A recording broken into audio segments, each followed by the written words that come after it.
Hi guys, welcome again to my channel, only here in HUbby. Alright, well today is definitely an exciting morning guys as we are here on the rooftop. So as you can see guys, I can definitely feel the gentle wind, the breeze guys, sobrang presko lang talaga dito.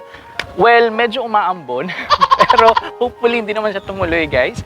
And for this vlog guys, I want to show you another arts and crafts guys as we will be creating an artwork guys that you can definitely make in your homes, or if you are looking guys for a beautiful idea that you can put on your walls, definitely this is a very good idea. So let's get to this video guys and start with the materials we will be needing for our artwork. So first guys, we need our popsicles. So we have 8 packs guys, 1, 2, 3, 4, 5, 6, 7, 8. So I got these guys from National Bookstore. Well, there are actually a lot of options guys that you can go for online. It's cheaper guys, pero in my case, nagmamadali kasi akong bumili. So kaya I opted to go guys dun sa National Bookstore kasi talagang kita ko rin yung size and yung thickness niya guys, kasi ito talaga yung gusto kong size or dimension ng ating popsicles. Kasi meron ding mas maliit na version eh. Alright?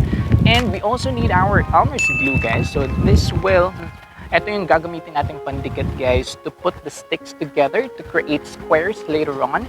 And pag nakabuo na tayo ng maraming squares guys, we can put them together through our glue sticks. So preferably guys, dapat meron din kayong glue gun, pero wala tayong glue gun today. What? So kaya ang gagamitin natin mamaya guys ay kandila. So hopefully it will work. And of course, to add color, that classy look to our artwork guys, is our spray paint. So the color that we chose is bronze gold. So ito yung gagamitin natin guys na pag-paint sa ating artwork. So, umpisahan na natin. So the first thing that we have to do guys is create as many squares as we can. Kasi yung squares na yun guys ay yun yung tagpiin natin, or yun yung ating ibubuo together. In my case guys, meron tayong 8 packs dito. So 10 pieces each. So that would leave us 40 squares in total guys. So depende na sa inyo kung ano yung na-imagine nyo na laki or size dimension ng inyong abstract painting guys. So kung gusto nyo mas malaki, then you can go for more popsicles or more packs. But in our case, we're good with 30 squares. Alright? Alright, so yung pinaka-pattern na bubuuin natin guys ay square. So ganyan lang siya. So try to create as many squares as possible guys with your popsicles. So in our case, we will create 30 pieces. At pag nabuo na natin lahat ng 30 pieces guys, yun na yung pagsasamahin natin together, na yun yung ilalagay na natin sa ating empty wall in our bedroom. Alright, let's do this!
3 hours later.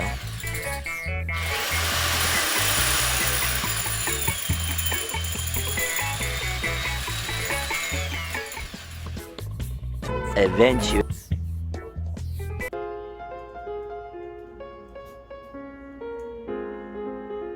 Yay! There you have it, ladies and gentlemen. Yay!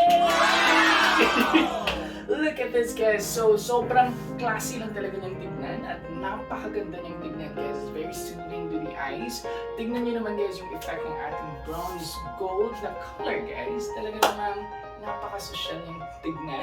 But, again, guys, yung ginamit lang natin dito ay Popsicle. So, we assemble them. Ginawa natin siyang square.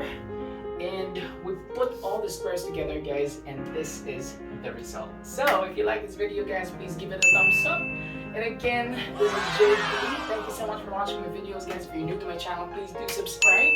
Only here in Hubby Hacks. Bye, guys.